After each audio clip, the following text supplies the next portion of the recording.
pessoal, tudo bem aí? Sejam bem-vindos e bem-vindas a mais um episódio do Sob Pressão, podcast da Pirelli, que aborda vários assuntos interessantes. E hoje a gente vai falar sobre o desenvolvimento conjunto entre montadora e fabricante de componentes, mas dessa vez montadora de carro. A gente já falou com quem faz motos e agora a gente vai entrar nesse mundo dos carros. Aqui ao meu lado tem Roberto Falkenstein, 40 anos de Pirelli, trabalhou 20 anos na área de pesquisa e desenvolvimento e hoje ele é consultor para a área de tecnologias inovativas. Seja bem-vindo, Falken. Olá, pessoal, muito obrigado. Será um prazer para mim aí a gente falar a respeito desse processo de homologação, de acertar o pneu para o carro aí. Vamos lá. Eu sou a Karina Simões, sou jornalista, sou embaixadora da Pirelli, sou entusiasta desse mundo e hoje vou conversar com o nosso convidado, que é gerente de dinâmica de veículos da Stellantis, formado em engenharia com pós-graduação em engenharia automotiva. Ele tem grande experiência no setor automotivo, com passagem de quase 2 décadas pela FCA, a Fiat Chrysler Automobiles, e há 3 anos é o gerente de dinâmica de veículos da Stellantis. Então seja muito bem-vindo, Gustavo Costa. Bom dia, pessoal. Agradeço aí o convite. Vai ser um prazer poder contribuir com a minha visão de montadora, né? Ao longo desses mais de 20 anos na indústria automotiva, para contribuir com vocês aí, esclarecer para os nossos consumidores, né? O nosso trabalho, tudo que tem por trás para a gente entregar esses veículos seguros e importantes para o nosso mercado. Excelente. Excelente, Gustavo. Então eu vou já começar com uma curiosidade. O que faz um gerente de dinâmica de veículos e como é esse trabalho num grupo tão grande com tantas marcas e um line-up de carros tão variados como a Stellantis? Bom, a dinâmica veicular, né, ela está ligada a tudo do comportamento dinâmico do veículo, né? O comportamento da suspensão, da direção, dos freios, tudo aquilo que você percebe ao conduzir um veículo.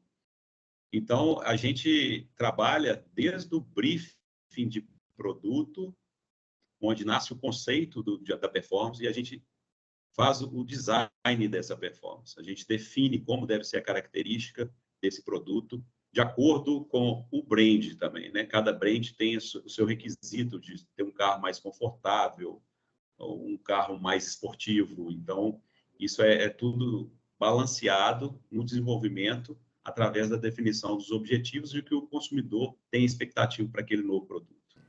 E quando a gente está falando de um line-up tão diferente de marcas, por exemplo, no grupo a gente tem marcas francesas, a gente tem uma marca americana, a gente tem uma marca italiana e cada uma tem sua identidade também. Quando você vai mudar de marca para marca, vira a chavinha ali? Viramos a chavinha. Para cada brand, a gente tem um DNA diferente, né?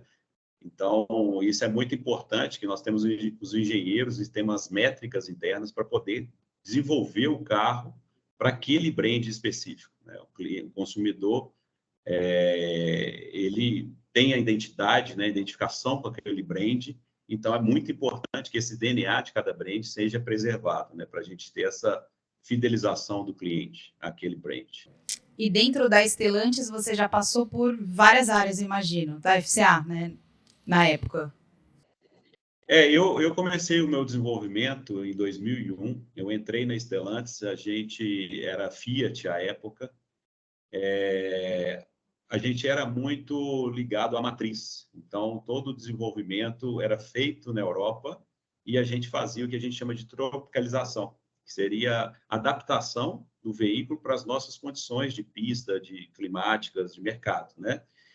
E eu tive o desafio na minha carreira de transformar, trazer essa engenharia para a nossa região, né? Então, eu tenho um orgulho de dizer, né, que hoje a gente é autônomo, a gente tem uma estrutura globalizada, com todos os estándares que são comuns para todos os tech centers do grupo, mas a região de South America eu tenho orgulho de dizer que eu participei desse processo de autonomia no processo de desenvolvimento de um veículo.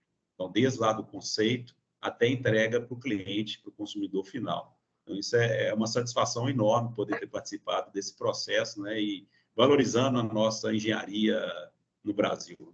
E quando a gente fala em tropicalização, entra muito a sua parte também, né, Falcon? Os fabricantes de componentes aqui têm um papel, acho que muito importante também nesse momento, né, da chegada do carro e da preparação dele para o Brasil. E aí na Pirelli a gente tem o Perfect Fit, Exato. Né, que já é meio que isso, assim. Explica um pouquinho mais disso, Falcon. Então, muita gente imagina que pneu é mais ou menos tudo igual, é tudo, né, preto, pronto, acabou, é parecido. Mas, na verdade, o pneu ele é desenvolvido para o carro. Então, nós temos casos em que a especificação é de um único carro. Por isso, até a gente tem esse Perfect Fit aí, cujo objetivo é identificar, tem letrinhas, por exemplo, o pneu da Jeep, né, que é uma das marcas aí que a Stellantis possui.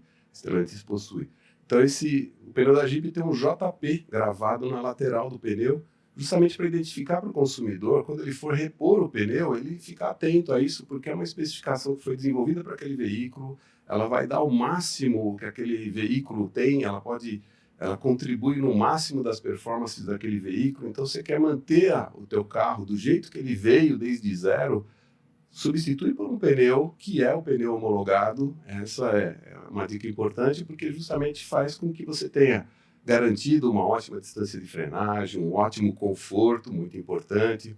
Porque até por curiosidade, né, quando a gente fala de tropicalização, como ele estava comentando, o Gustavo falou, essa tropicalização, por exemplo, nós temos aqui no Brasil um pneu mais resistente que na Europa ou nos Estados Unidos, por conta das nossas estradas, buracos, enfim, imperfeições, né? Então, a gente tem que ter um pneu que, no fim, resista mais. E, então, é uma especificação diferente, tropicalizada aqui. Mas também a gente tem chuvas mais caudalosas, né? Chega agora a época do verão, aí vem aquelas chuvas fortes. Então, o nosso pneu tem que drenar mais água. E tem o gosto do brasileiro de dirigir, né? Que a gente conhece como os carros brasileiros, né? Sempre houve, na minha opinião, né, desenvolvimentos até locais da parte da Fiat ou das demais marcas aí da Stellantis, tentando buscar otimizar para o gosto do brasileiro. E com isso nasceram até alguns carros, aí, alguns modelos, né, Gustavo, que no fim fizeram sucesso aqui e depois foram até exportados aí para fora, né? De tão bom que é o gosto do brasileiro também por carros aí. Então a tropicalização e o Perfect Fit tem esse objetivo de adequar o pneu para o carro na melhor condição e tirar o máximo das performances desse veículo aí. Gustavo, você que está diretamente nesse processo da dinâmica, né, do veículo, como que você vê essa sinergia entre montadora e fabricante de componentes? Essa sinergia é fundamental, né? O carro não existe sem o pneu e nem o pneu existe sem o carro. Então, essa parceria começa desde a definição do briefing de produto e a gente da Stellantis, nós temos um processo de simulações virtuais que são muito importantes para a gente atingir esse pneu perfeito, né? Então, a parceria entre a Stellantis e a Pirelli é muito positiva. Nós temos exemplos de desenvolvimentos que nós estamos começando os loops de pneu, que são os giros de pneu que acontecem na parte física. Agora nós estamos fazendo isso virtualmente, através de ferramentas de última tecnologia. Por exemplo, nós temos um simulador de dinâmica veicular, né? Existem 3 no grupo Stellantis. Nós temos o orgulho de dizer que está aqui no Brasil. Então, a gente tem toda a expertise do modelo do veículo e a Pirelli contribui com a expertise do modelo do pneu, que é feito todo através de simulações. Então, antes mesmo da gente ter um protótipo de veículo ou um protótipo de pneu, nós já estamos fazendo essas simulações no mundo virtual, no ambiente virtual, que hoje em dia, com tecnologia, a gente consegue fazer o piloto experimentar o carro e o pneu que ainda nem existe. Então, isso é fundamental no processo de desenvolvimento cada vez mais curto. A gente tem necessidade de entregar produtos novos no mercado e só através de uma simulação, de uma antecipação dos testes, que a gente consegue chegar nesse compromisso para o nosso cliente. Exato, isso garante, né, resultados mais rápidos, como ele está comentando, Gustavo. Garante também uma redução do número de testes que se faz em pista, que são testes custosos, trabalhosos, né? Às vezes tem que ficar dias e dias na pista, né? E a simulação ela consegue cortar, eliminar alguns dias aí e reduzir esse tempo aí, como ele está comentando. Né? Reduz custo também, né? Nesses Reduz testes custo, todos. exato. Como que está o processo de virtualização dentro da Pirelli hoje, Falken? Então, nós começamos com a virtualização do pneu em si, antes de chegar lá na Stellantis, como ele falou, no simulador, né? Nós já fazemos a simulação do pneu em si para ver se vai entregar o que eles estão pedindo. Eles estão pedindo ali resistência ao rolamento, eles estão pedindo ali resistência a impactos, estão pedindo ali frenagem, estão pedindo desempenho no molhado, no seco, conforto. Então, tudo isso nós fazemos já simulado no pneu para chegar lá já com um modelo que deveria estar funcionando bem. Aí passa para o simulador onde integra a suspensão do carro, desenvolvida por eles, né, o carro e tudo mais, o cockpit mesmo, faz a simulação ali no simulador. E aí depois, lógico, tem um cheque final na pista, né? Quando vai na pista, a coisa já está mais madura, o pneu já está quase pronto, digamos, a especificação do pneu e do veículo já está quase pronta, né? Bom, vocês dois aqui com vários anos de montadora, de empresa e tal, com certeza vocês acompanharam esse avanço na tecnologia, o quanto a tecnologia passou a ajudar vocês, você principalmente, Falken, 40 anos de Pirelli, trabalhando bastante tempo nesse setor de pesquisa e desenvolvimento. Como foi a aceleração desse processo? Assim, como que você vê as equipes hoje trabalhando e como que era, sei lá, há 20 anos?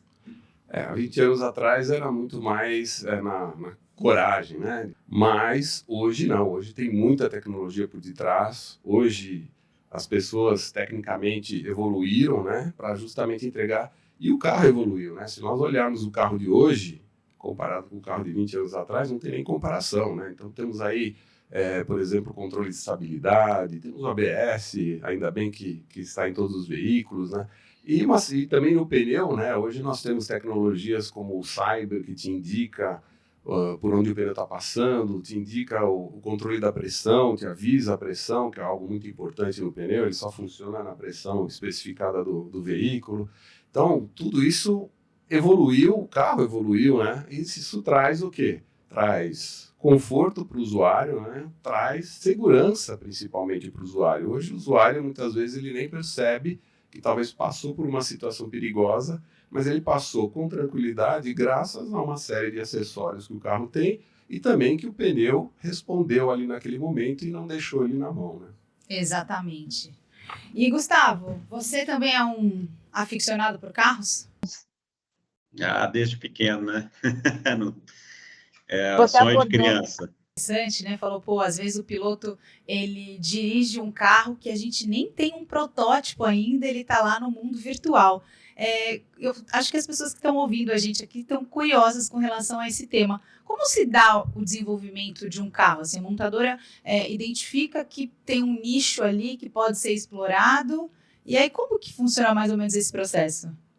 Isso, a nossa área de produto, né, de mercado, eles avaliam, né, como está o movimento de mercado, o que os nossos consumidores estão desejando e trazem isso para a engenharia em forma de um brief, né, que ainda não tem alguns dados técnicos para a gente poder desenvolver o carro. Depois a engenharia tem essa função, né, de engenhar, que é de transformar o desejo em números, em coisa palpável.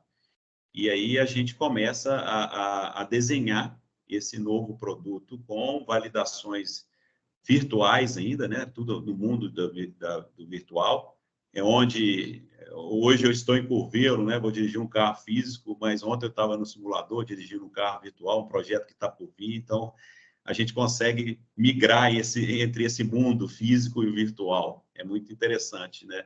Então, assim, é dessa forma que a gente vem desenvolvendo os nossos produtos. O produto de hoje e o de amanhã. E é muito gratificante, né, como um engenheiro, poder participar desse processo em todas as etapas. Dentro desse processo, existem vários processinhos ali para que o carro ele chegue às ruas. Como que é o design e a engenharia? Porque, assim, a gente vê, né, acho que um grande desafio é no design, né? Como a gente fazer carros atraentes, bonitos, que sejam realmente um diferencial quando a gente lança um produto novo, né? O design é muito impactante, é o primeiro momento, e aí a equipe de design vai lá e cria umas coisas fantásticas, e aí a engenharia tem que fazer aquilo funcionar. Como que é isso? É uma discussão interessante internamente, né? Porque o design, ele às vezes ele entende do que é mágico, do que vai atrair o cliente, mas às vezes Na prática, às aquilo vezes, não pode ser funciona direito. funcional. Então, são embates interessantes que nós temos com eles para poder transformar uma coisa que seja funcional, né? Usual para o cliente. Isso é importantíssimo, né? E com vários compromissos, né? Complementando, além da segurança, além do conforto, é muito importante hoje a questão da eficiência energética, né? Então, tem muita relação nossa no desenvolvimento para diminuir ao máximo o consumo de combustível. E hoje em dia nós temos falado muito do mundo dos eletrificados também, que é uma outra realidade que está presente. E o pneu também acaba se tornando também um desafio para a gente, porque você começa a ter um driver de ruído que acaba sendo mais evidente às vezes. Então, quando você tem um motor a combustão, acaba que o ruído do pneu é um pouco abafado pelo próprio motor. Então, são desafios que a gente tem que fazer o carro a combustão, o carro híbrido, o carro elétrico, e isso tudo faz parte do nosso processo, né, de desenvolver o produto e os componentes específicos para cada nicho de produto também, né? Além do brand, mas também pela tecnologia de cada produto que vai ser entregue no mercado. O movimento de um pneu para carros elétricos, ele tem que cumprir vários requisitos. Tem o requisito do ruído, ele tem que suportar um peso maior, né, de um carro com baterias. Exato. Tem que ter uma baixa resistência ao rolamento. Porque essa baixa resistência ao rolamento, na verdade, significa, tudo bem, aqui não é que vai reduzir o consumo de combustível, vai economizar energia para aumentar a autonomia da bateria, né? Então também tem que ter baixa resistência ao rolamento. E aí o carro elétrico pesa mais. Tem as baterias, pesa mais, mas todo mundo quer fazer a curva igual, todo mundo quer frear igual, né, brecar igual. Então, no fundo, o pneu tem que ter mais gripe para suportar não só isso, mas também mais torque, porque no carro elétrico existe a possibilidade de dar mais torque, e aí depende, lógico, do perfil da montadora do veículo, mas é um pneu que tem que estar preparado. Então, mais torque, mais gripe, mais aderência, baixo ruído, como o Gustavo comentou, você também comentou, e baixa resistência ao rolamento continua aí, como já estamos trabalhando hoje. Então, se você tem um carro elétrico e vai trocar o seu pneu, presta atenção nisso. A Pirelli tem uma linha chamada Elect, que traz tudo isso e mais um pouco para o seu carro. Falken, alguma consideração final para o nosso convidado? Não, então, hoje existe aí o carro elétrico, sem precisar desvendar nenhum segredo aí, Gustavo, mas o desenvolvimento do carro elétrico deve demandar aí um certo tempo, eu imagino. Existem tecnologias alternativas, na tua opinião, aqui no Brasil para o carro elétrico? Olha, no Brasil a gente tem trabalhado muito com o conceito da energia limpa, né, que nós já temos aqui, que é o etanol. A gente já tem o etanol, então assim já tem toda a infraestrutura já dos postos, já existe, né? Então nós temos desenvolvido, né, assim, como Stellantis, todo esse portfólio, né, do veículo híbrido, do flex, no caso da nossa região, pelo fato do etanol já ser uma realidade muito forte aqui no nosso E algo que está pronto praticamente, né? Já virá rápido, né, para o mercado, na verdade, né?